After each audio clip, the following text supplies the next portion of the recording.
Le temps n'a pas de prise sur lui. Il est là, surplombant la baie de Matavai. L'ancien hôtel gît sur un terrain de 15 hectares. Ici, la nature a repris ses droits, ce qui n'enlève en rien à la vue panoramique, toujours aussi époustouflante. On se souvient tous à l'époque où, lorsqu'on faisait la fête, le happy hour, vue sur Moorea, le Tara était vraiment l'endroit où le tout Haïti venait. Et c'est aussi une des raisons pour laquelle City a voulu s'investir sur ce projet.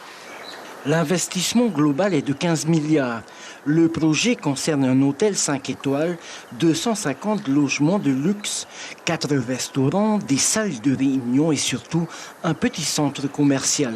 Le tout réparti sur 12 hectares. Le groupe City se donne un peu plus de 4 ans avant d'ouvrir les portes du nouvel hôtel Tahara. Un projet ambitieux, mais qui n'est pas sans risque.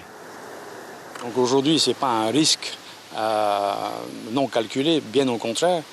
Lorsqu'on voit aujourd'hui la tendance mondiale du tourisme, parce qu'après la pandémie ou pendant la pandémie, le profil des voyageurs a beaucoup changé. Donc aujourd'hui, les voyageurs ne voyagent plus de la même manière et regardent beaucoup plus les destinations, on dit sécurisées, où la Polynésie française fait partie. Les 3 autres hectares ont été cédés à l'église de Jésus-Christ des Saints des Derniers Jours. C'est là que sera établi le pieu de Mahina. La pose de la première pierre s'est faite cet après-midi. Le pieu existe déjà, mais ce sera leur centre de pieu. Donc ils ont attendu pendant des années.